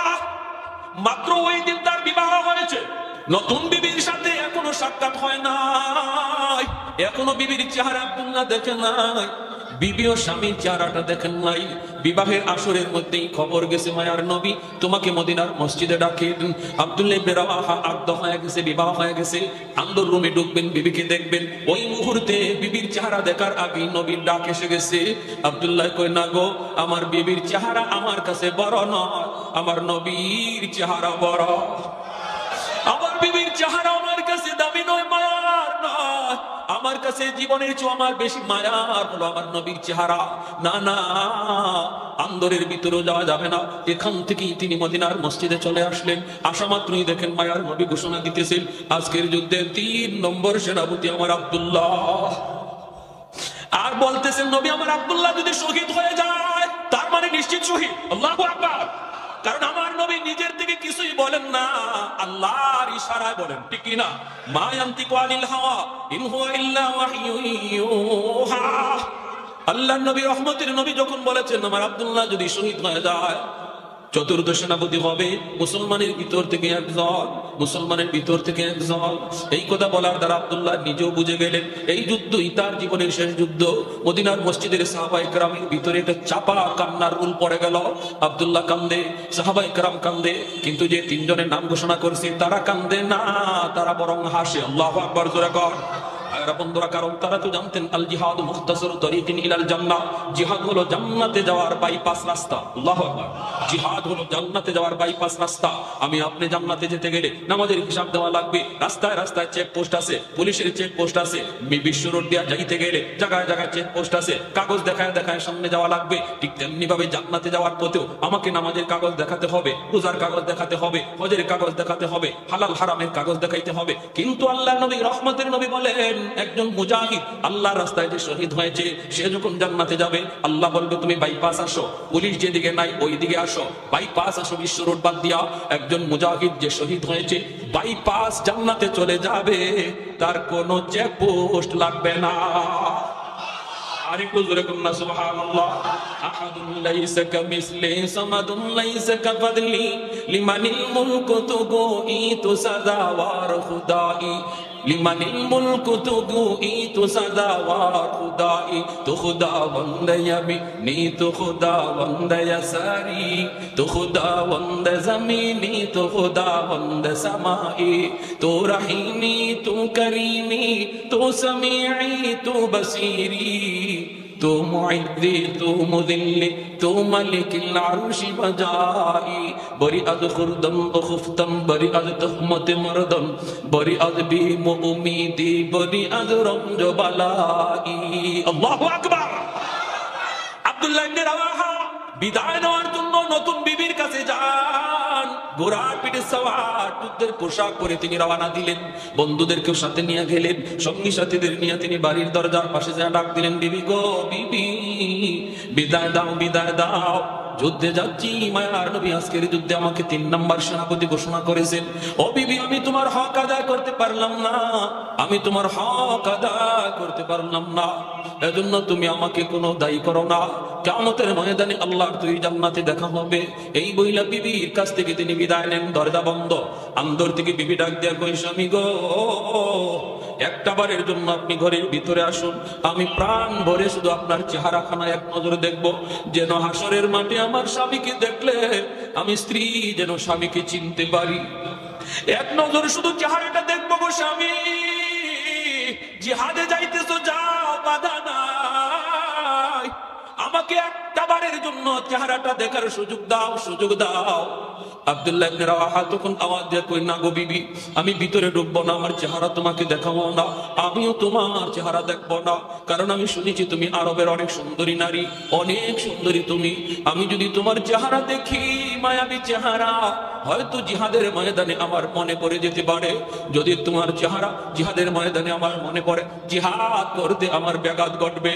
না গো বিবি, না, দেখলাম না, চিনলাম না, আল্লাহর তৈরি জান্নাতে আল্লাহ তোমার আমার পরিচয় আল্লাহ করায়া দিবে। এ আমার মা বোনেরা খেয়াল করে শোনো গো মা, একটা বারের জন্য দরজা খুইলা তিনি ঘরের বাইরে আসতে পারতেন স্বামীকে এক নজর দেখার জন্য। একজন স্ত্রী, নতুন বউ, তার মনের ভিতরে কি পরিমাণ তামান্না ছিল, স্বামীর চেহারাটা এক নজরে তিনি দেখবে, স্বামীকে শুধু পরিচয় পাওয়ার জন্য। মনের ভিতরে কত আকাঙ্ক্ষা, কত আকাঙ্ক্ষা। এরপরও মনের সমস্ত চাহাতকে তিনি দাবায় রাখলেন। কেন? কারণ বের হলে পর্দা লঙ্ঘন হবে। স্বামীর সাথে অনেক পরপুরুষ রয়েছে, বের হলে পর্দা লঙ্ঘন হবে। আল্লাহর বিধান পর্দাকে এত গুরুত্ব দিলেন, আল্লাহর বিধান পর্দাটাকে এত মানলেন, মনের এত চাহাত থাকার পরেও তিনি বের হলেন না বাইরে। এজন্য বলতেছি যে এই সকল মহিলারা দুনিয়াতে এমন পর্দা মাইনা চলবা গো মা, কিয়ামতের ময়দানে আব্দুল্লাহ ইবনে রাওয়াহার বিবি আর খাতুনে জান্নাত ফাতেমা রাদিয়াল্লাহু তাআলা আনহার সাথে আল্লাহ দুনিয়ার পর্দানিশীন নারীদের আল্লাহ জান্নাত দান করবে। ভাইরা বন্ধুরা, এজন্য বলতেছিলাম ইনি বিদায় নিলেন। বিদায় নিয়ে যুদ্ধের ময়দানে চলে গেলেন। যুদ্ধ শুরু হয়ে গেল। দুশমন কয় লাখ মনে আছে আপনাদের? কয় লাখ? দুশমন হলো 2 লাখ, মুসলমান মাত্র কয় হাজার? মাত্র কয় হাজার? মাত্র 3000। যুদ্ধ শুরু হয়ে গেল। বলুন তো, মুসলমান যুদ্ধ করে শক্তি, মুসলমান যুদ্ধ করে অস্ত্র বলের উপরে না আল্লাহর সাহায্যে? মুসলমান যুদ্ধ করে শক্তি বলের উপরে না আল্লাহর সাহায্যে? ওয়ালা তাকিনু ওয়ালা তাহজানু ওয়া আনতুমুল আ'লাউনা ইন কুনতুম মুমিনিন। আল্লাহ পাক রব্বুল আলামিন কয়, ভয় নাই, টেনশন নাই, বিজয় তোমাদেরই হবে। সংখ্যায় যদি তোমরা কম হও, অস্ত্র যদি তোমাদের কম হয়, বিজয় তোমাদেরই হবে যদি তোমরা খাঁটি মুমিন হতে পারো। খাঁটি মুমিন কাকে বলে? যে সর্বদা আল্লাহর উপর ভরসা করে। কার উপর? বলেন, কার উপর? খাঁটি মুমিন কাকে বলে? খাঁটি মুমিন বলে যে আল্লাহর উপর ভরসা করে। কার উপর? ওমাইয়া তাওয়াক্কাল আলাল্লাহ ফাহুয়া হাসবুহ। তাওয়াক্কুল করব কার উপর? আল্লাহ বলে, বান্দা তুমি আমার উপর যেই পরিমাণ ভরসা করবা, আমি আল্লাহ তোমার সাথে ওই রকম লেনদেন করব। ভরসা করবো আমরা আল্লাহর উপর 100-100, আল্লাহ 100-100 লেনদেন আমার সাথে করবে। আমাদের ভরসা তো আল্লাহর উপরে 100-100 নাই। কেউ 10%, কেউ 20%, কেউ 50%, অর্ধেকের উপরেই নাই। কেউ আমরা অর্ধেক আল্লাহর উপরে ভরসা করি, অর্ধেক দোকানের উপরে, অর্ধেক চাকরির উপরে, অর্ধেক মেম্বারের উপরে, অর্ধেক চেয়ারম্যানের উপরে, অর্ধেক নেতার উপরে। এই ভরসা নিয়ে আমরা চলি। বিধায় আল্লাহ পাক আমাদের সাথে লেনদেন এরকমই করে। আল্লাহ পাকের আচরণটা এমনই হয়। ডাকাতের দল বের হয়েছে, ডাকাত সর্দার তাকায় দেখে, হায় হায়, ঘটনা কি? একটা খেজুরের পাকা খেজুর গাছ থেকে একটা কাক পাকা খেজুর টুটে নিয়ে একটা মরা খেজুর গাছে নিয়ে খেজুরটা রাখি আবার চলে আসে, আইসা আরেকটা খেজুর মুখে নেয়, নিয়ে আবার মরা খেজুরটার কাছে যায়, যাই আসে আবার এখানে নিয়ে আনে রাখে। ডাকাত সর্দার কয় ঘটনা কি? এই তো বোঝা দরকার আছে আমার। ডাকাত সর্দার খেজুর গাছে ভাইয়া ভাইয়া উঠলো, ওইটা দেখে আল্লাহু আকবার, একটা অন্ধ সাপ, একটা অন্ধ সাপ, চোখে দেখে না, এই সাপটা এখানের মধ্যে বসা, এই সাপ অন্ধ তো, বের হইয়া রিজিক কেমনে তালাশ করবে, চোখে তো দেখে না। এজন্য আল্লাহ একটা কাককে নিযুক্ত করেছেন, এই কাক পাকা খেজুর আইনা আইনা সাপের মুখে দিতেছে। আল্লাহর নাম রাজ্জাক, ঠিক না? আমাদের কেমন বিশ্বাস, সাপটা পুরোপুরি আল্লাহর উপর তাওয়াক্কুল করছে, আল্লাহ তুমি ছাড়া আমার কেউ নাই, আমারে তো খাওয়ানোর কেউ নাই। আল্লাহ কয় তুই আমার উপরে যেরকম ভরসা করছো আমি এরকম ব্যবহার করতেছি। সাথে সাথে ডাকাত সর্দার এই গাছ থেকে নামলো, নামে ডাকাত সব থেকে ডাকলো, ডাক্কে বলতেছে শোনো, একটা মরা একটা অন্ধ সাপকে যদি আল্লাহ পাক কাকরে তার খাদিম বানায় খাওয়ানোর ব্যবস্থা করতে পারে, আমরা তো আশরাফুল মাখলুকাত, সৃষ্টির শ্রেষ্ঠ দিক, আমরা রিজিকের জন্য কেন হারাম পথে ঘুরবো? আমরা আমাদের রিজিকের জন্য কেন হারাম পথে হাঁটবো? আজকে থেকে তওবা করলাম, আর ডাকাতি করবো না। ওই যুগের তারা সমস্ত ডাকাত, ওই যুগের সবাই আল্লাহর ওলি হয়ে গেছে, আল্লাহর ওলি হয়ে গেছে। আর আজকে আমাদের বিশ্বাস, আরে আমি এই চিটারিটা না করলে চলবে না আমার সংসার, এই বাটপারিটা না করলে আমার সংসার চলবে না। আল্লাহ কইতে তোরে বাটপারি করাই তোরে খবর বন্ধ না হইল, ঠিক না? আমরা এরকম মনে করতেছি এই ব্যবসার মধ্যে মিথ্যা কথা না বললে আমার লাভ হবে না। আল্লাহ বলে তাহলে তোর জীবনে মিথ্যা কথাই তার শেষ পর্যন্ত চলবে। আর তুই যদি এটা বলতে যে না আমি সত্য কথা কয়ে ব্যবসা করবো, রিজিকের মালিক কে? আল্লাহ বলতেন বান্দা তোরে সত্যের উপরে রাইখে আমি আল্লাহ কবরে নিব, রিজিকের ব্যবস্থাও আমি আল্লাহই করব। ওয়া ইয়াতাওয়াক্কাল আলাল্লাহ ফাহুয়া হাসবু। এজন্য পুরোপুরি 100% ইয়াকিন কার উপরে রাখবো? আওয়াজ দিয়ে বলেন কার উপর? যুদ্ধ শুরু হয়ে গেল, দুশমন 2 লক্ষ, মুসলমান মাত্র 3000। সেনাপতি 3 জনের নাম ঘোষণা করা হয়েছে, আর 4th নম্বর সেনাপতির নাম নবী ঘোষণা করেন নাই। তবে আল্লাহ নবী বলছেন 4th সেনাপতি আল্লাহর তলোয়ারের ভিতর থেকে একজন হবে যার হাতে আল্লাহ এই ঐতিহাসিক বিজয় দান করবে। 4th সেনাপতির হাতে নবী বলেছেন বিজয় আসবে মুতার যুদ্ধে, ঐতিহাসিক মুতার যুদ্ধে। আমার ভাইয়েরা বন্ধুরা, প্রথম সেনাপতি যায়েদ ইবনে হারেসা, নবীজির পালক পুত্র, ঠিক না? আমার আপনার নবীর ছেলে সন্তান কেউ তো বেঁচে নাই, সবাই তো অল্প বয়সী শিশুকালে মারা গেছেন। 3 জন ছেলে সন্তানের 3 জন শিশুকালেই মারা গেলেন। এরপরে আল্লাহ নবীর একজন পালক পুত্র ছিলেন যায়েদ ইবনে হারেসা। কে সেই যায়েদ ইবনে হারেসা? ইয়ামেন যার বাড়ি, ইয়ামেন হলো যায়েদ ইবনে হারেসার বাড়ি রে। এই ইয়ামেন থাকা অবস্থায় 10 বছরের বালক যায়েদ একদিন মায়ের সাথে তিনি নানার বাড়িতে বেড়াইতে যাচ্ছেন। রাস্তার মধ্যে ডাকাতের হাতে তিনি অপহরণ হয়ে গেলেন। অপহরণ করে ডাকাতের দল তাকে নিয়ে আসলো মক্কার উকাজ নামক বাজারে। এই বাজারে তারা বিক্রি করবে। কে কিনবে? যায়েদ ইবনে হারেসাকে। অনেক চড়া দাম ডাকাতের দল চাইতে লাগলো। ওই সময় মক্কার ধনী মহিলাদের ভিতরে একজন ছিলেন আম্মা জান খাদিজাতুল কুবরা রাদিয়াল্লাহু তাআলা আনহা। তিনি ছিলেন মক্কার ধনী মহিলাদের ভিতর থেকে একজন। সম্পদের অভাব নাই, চতুর্দিকে তার ব্যবসা বাণিজ্য ছড়ায় ছিটায় ছিল। আম্মা জান খাদিজাতুল কুবরা তখনও মুসলমান হন নাই, আমার নবীর সাথে বিবাহ বন্ধনে আবদ্ধ হন নাই। খবর পেলেন মক্কার উকাজ নামক বাজারে একটা বালককে তোলা হয়েছে, গোলাম বানায় বিক্রি করবে। আম্মা জান খাদিজাতুল কুবরা রাদিয়াল্লাহু তাআলা আনহা তিনি বাজারে চলে গেলেন। যায়েদ ডাকাতদের কাছে বলেন টাকা কত লাগবে তোরা নি, তবু বালকটারে আমার কাছে দিয়া দে। অনেক টাকার বিনিময়ে তিনি কিনে আনলেন, আইনা তিনি তার গোলাম বানায় পালতেছেন। এরপরে মায়ার নবীর সাথে যখন তার বিবাহ বন্ধনে আবদ্ধ হন, আল্লাহর নবীর সাথে বিবাহের পর এই যায়েদকে নবীর কাছে হাদিয়া দিয়া দিলেন। এখন যায়েদ ইবনে হারেসা আল্লাহর নবীর গোলাম।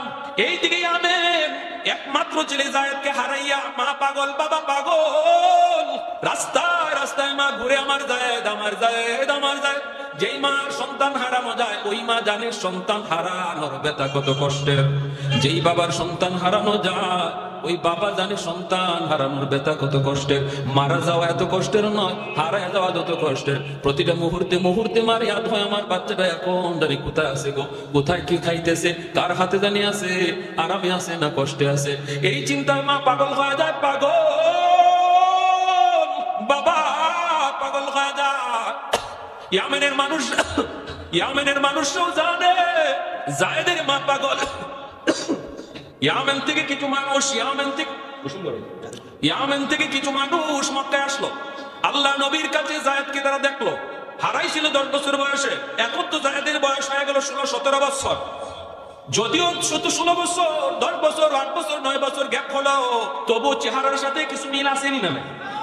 ইয়ামেনের মানুষগুলি তারা আল্লাহ নবীর কাছে জায়েদকে দেখলো। জায়েদকে দেখে তারা মানুষকে জিজ্ঞেস করলো, এই বাচ্চাটার নাম কি? বলে জায়েদ। কও কি এই বাচ্চাটা কার কি হয়? কয় মুহাম্মাদের পালক, মুহাম্মাদের গোলাম। ওই সময় পর্যন্ত জায়েদ ইবনে হারেসা আমার নবীর গোলাম, মুহাম্মাদের গোলাম। কেমনে কি? কয় এমনে এমনে।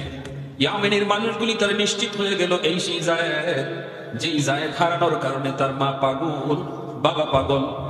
মানুষগুলি ইয়ামেন চলে গেল, যাইয়েই জায়েদের বাবাকে ডাক দেয়া কয়, ও জায়েদের বাবা, আর কান্না করো না, তোমাদের জায়েদের সংবাদ আর পেয়ে গেছি, সন্ধান আমরা পেয়ে গেছি। কোথায়? কয় মক্কায়, মুহাম্মাদের কাছে। আল্লাহু আকবার। মুহাম্মাদুর রাসূলুল্লাহর গোলাম। যাও তুমি মক্কায় যাও, মুহাম্মদ অনেক ভালো মনের একজন মানুষ, উদার দিলের একজন মানুষ, পয়সা লাগবে না, জোর জবরদস্তি করা লাগবে না। তার কাছে যায় যদি বলো আমাদের সন্তান, তাহলে আমাদের মনে হয় মুহাম্মদ তোমাদের কাছে তোমাদের সন্তান ফিরাইয়া দিবে, কারণ তিনি অনেক উদার দিলের একজন মানুষ, অনেক মহান একজন মানুষ। এই কথা বলা মাত্রই জায়েদের বাবা অনেকগুলি টাকা পয়সা স্বর্ণ মুদ্রা লইয়া জায়েদের চাচাকে সাথে লইয়া, তারা দুই ভাই, জায়েদের চাচা আর জায়েদের বাবা, দুইজন মক্কায় চলে আসলেন। আল্লাহ নবীর কাছে সাক্ষাৎ করে তারা বলতেছেন, নবী গো, আমরা ইয়ামেন থেকে এসেছি, আমাদের বাড়ি হলো ইয়ামেন। কেন এসেছেন? বলে শুনেছি আপনার কাছে একটা বালক আছে, নাম জায়েদ। আল্লাহ নবী বলে, হ, ছিল বালক, এখন তো যুবক। আল্লাহু আকবার জোরে বলে। আল্লাহ নবী বলে, কি হয়েছে আমার জায়েদ, কি হয়েছে? জায়েদের আব্বা বলতেছে, নবী গো, এই জায়েদ হলো আমার ছেলে, আমার পুত্র, একমাত্র সন্তান। 10 বছর বয়সে আমার জায়েদ ডাকাতের হাতে অপহরণ হয়েছিল, অপহরণকারীরা তারে অপহরণ করে নিয়ে গেছিল। এরপরে থেকে তার মা পাগল, আমিও আধা পাগলের মতো, আমাদের ঘুম নাই, খাওয়া নাই, মা এখনো সুস্থ না, এখনো তার মা জায়েদ জায়েদ পেয়ে কান্দে। ওগো নবীজি, যা লাগে আমরা তা দিব, অনেকগুলি স্বর্ণ মুদ্রা নিয়ে এসেছি, এগুলি আপনি রাখেন, লাগলে আরো দেব, তবু আমাদের সন্তানকে আমাদের কাছে ফিরায় দেন, মাকে বাঁচার সুযোগ দেন। আল্লাহর নবী, দরদি নবী, মায়ার নবী, যেই নবী জন্মের আগে বাবা হারাইলেন, শিশু বয়সে মা হারাইলেন, ওই নবী মা বাবার কথা শুনলে কতটা নরম হয়। আল্লাহ নবী নরম হয়ে গেল। নবী বলেন, বাবা টাকা লাগবে না, স্বর্ণ মুদ্রা লাগবে না, আমি নবী বাবা পাই না, জন্মের পর থেকে কোনোদিন বাবা ডাক আমি নবী দিতে পারি না। আব্বু ডাকের ভিতরে কত মজা, আমি মুহাম্মদ জানি না। একটু বুঝ হওয়ার পরে মা হারাইলাম।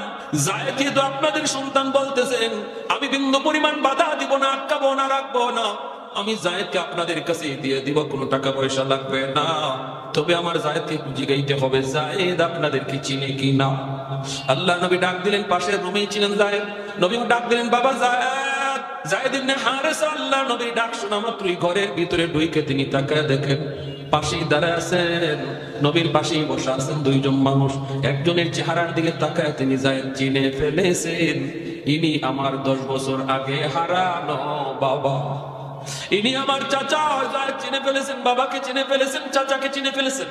আল্লাহ নবী রহমতের নবী বলেন, জায়েদ তুমি কি ওদেরকে চিনছ? জায়েদ কয়, নবী গো, আমি চিনে ফেলেছি, ইনি আমার আব্বা, ইনি আমার চাচা।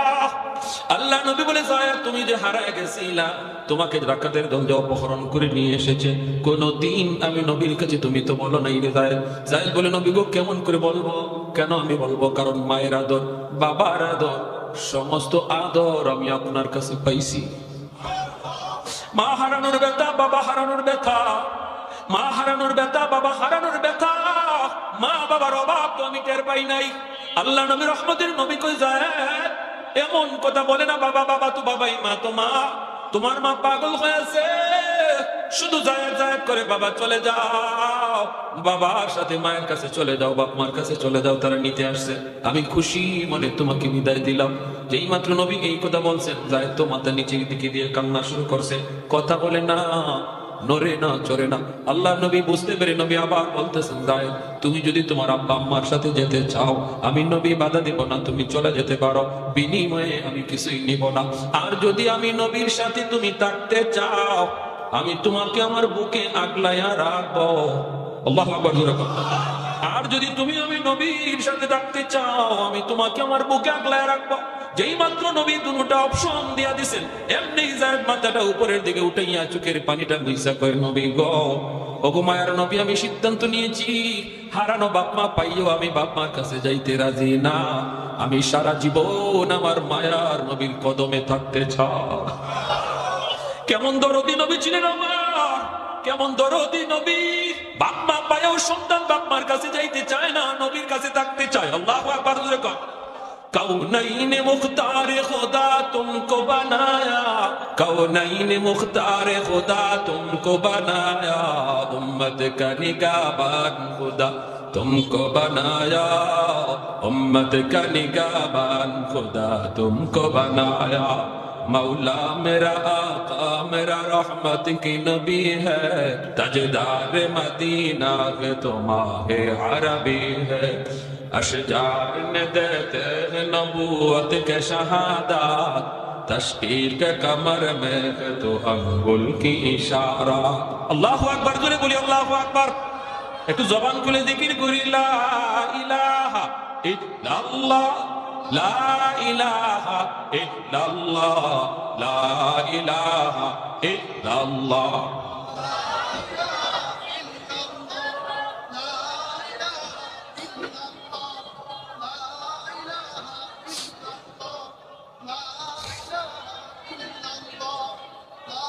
সবাই একসাথে, লা ইলাহা ইল্লাল্লাহ, লা ইলাহা ইল্লাল্লাহ।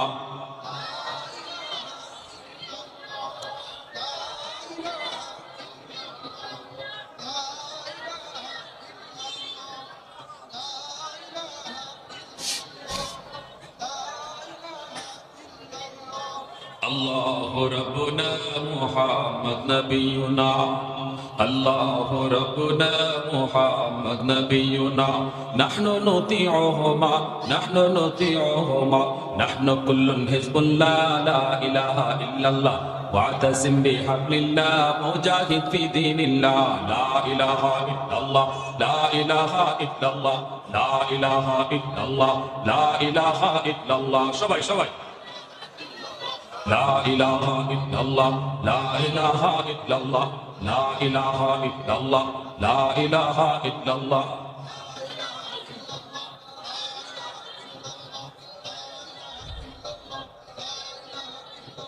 نقيم في دين الله، لا إله إلا الله، واعتصم بحبل الله، مجاهد في دين الله، لا نخاف أمريكا ولا نخاف روسيا، بل نخاف إلا الله، لا إله إلا الله، لا إله إلا الله، لا إله إلا الله، لا إله إلا الله، لا إله إلا الله।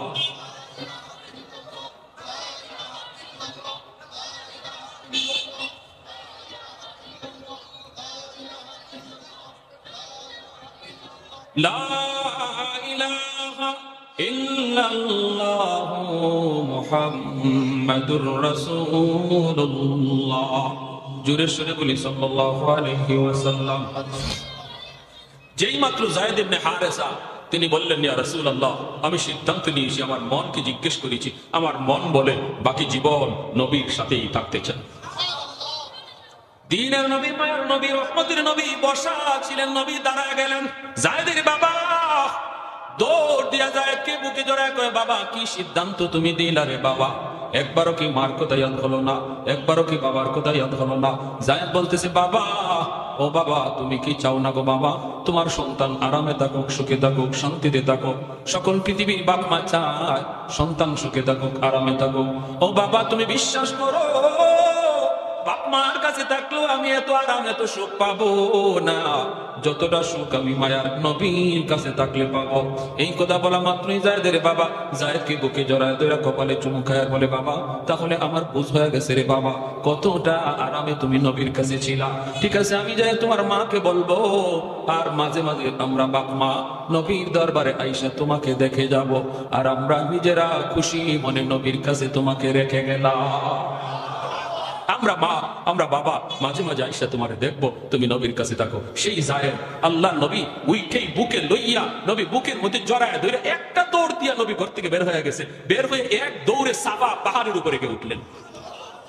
সাফা পাহাড়ের উপরে উঠে আল্লাহ নবী এলান করেন, এ মক্কার মানুষেরা শোনো, এতদিন পর্যন্ত তোমরা জানতা যায়েদ মুহাম্মদের গোলাম, আজ তোমরা জেনে রাখো, যেই যায়েদ তার মা পাইলো, বাবা পাইলো, হারানো বাপ মা খুঁজে পাওয়ার পরেও বাপ মার কাছে যাইতে চাইলো না, নবীর কাছেই থাকার সিদ্ধান্ত দিল, আজ থেকে ওই যায়েদ আর মুহাম্মদের গোলাম নয়, আজ থেকে যায়েদ হলো মুহাম্মদের পালক পুত্র।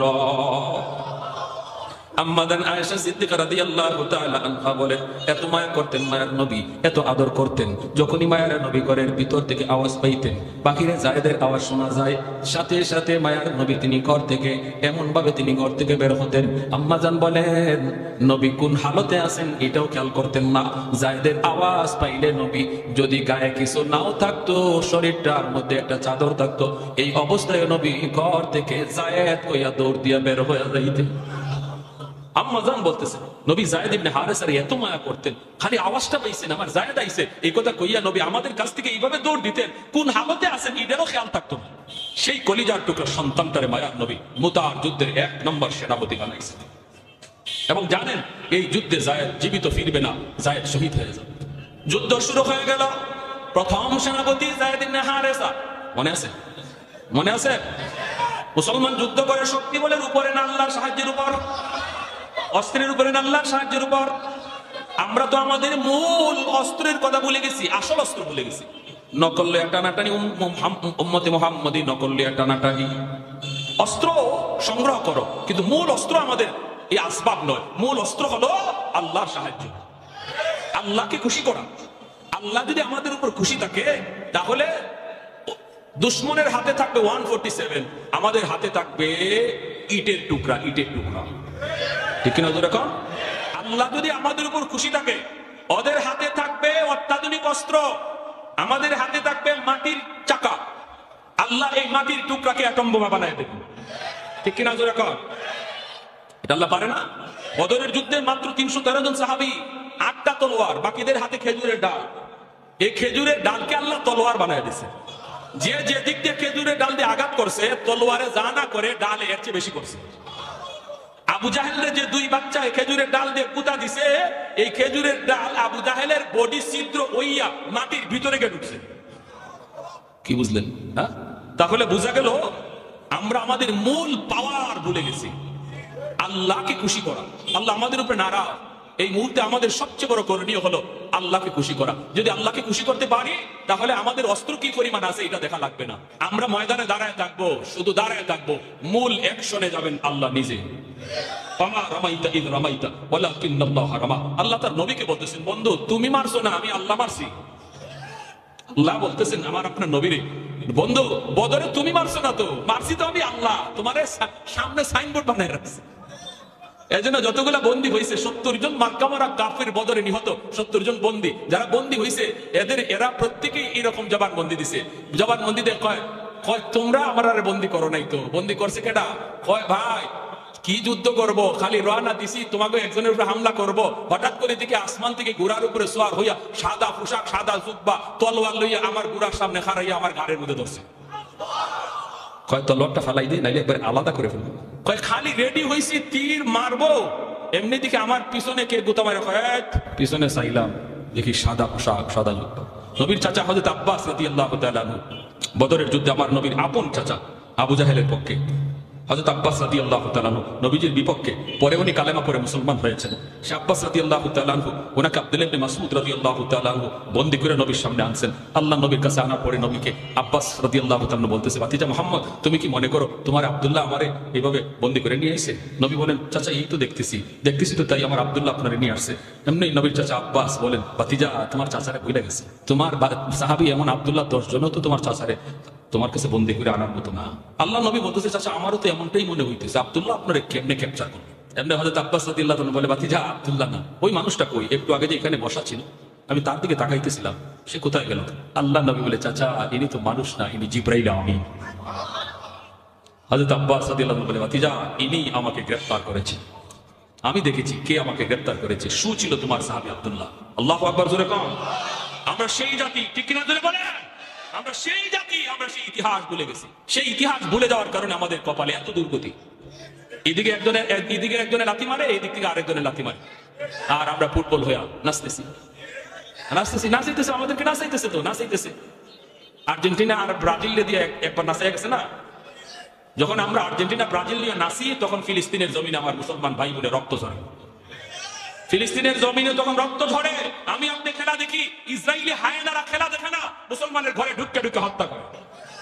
কিসে ফালায় রাখলো আমাদেরকে? কো ধাঁধার মধ্যে ফালায় রাখলো। দুশমনরা কয় তোরা থাক, তোরা মাতাল থাক, আমরা মাঝখানে কাম সেরে ফেলি। এজন্য আল্লাহ নারাজ হয়ে গেছে। আল্লাহ কয় বান্দারে, এটাই কি কথা ছিল? ঈমান ওয়ালারা এটাই কি কথা ছিল? আল্লাহু ওয়ালিয়্যুল্লাযীনা আমানু, আমি আল্লাহ যেখানে বললাম আমি মুমিনদের বন্ধু, আমি ঈমানওয়ালাদের বন্ধু, তোরা কেমন করে আমি বন্ধুকে ভুলে গেলি? আমি বলতেছি আমি আল্লাহ তোমাদের বন্ধু। আমেরিকা তোমার বন্ধু নয়, ইন্ডিয়া তোমার বন্ধু নয়, পাকিস্তান তোমার বন্ধু নয়, ব্রাজিল আর্জেন্টিনা তোমার বন্ধু নয়। আল্লাহ বলেন আমি আল্লাহ তোমার বন্ধু। আমাকে ইয়াদ করো, আমাকে খুশি রাখো, আমাকে খুশি রাখো, ময়দানে দাঁড়ায় থাকবা তুমি। আর দুশমন হযরত আব্বাস রাদিয়াল্লাহু তাআলার মতোই স্বীকারোক্তি দিবে, আমরা দেখেছি এমন জিনিস যা তোমরা কেউ দেখো নাই, আমরা যা দেখেছি। ঠিক কিনা? শয়তান বদরের যুদ্ধে পালায়া যায়। আবু জাহেল কই যাস? যাসগা কেন? তুই না আমাকে নিয়ে আইলি? কিসে? আচ্ছা আলহামদুলিল্লাহ। ইবলিসে কয় আরে আমি যা দেখছি তোরা এটা দেখছ না।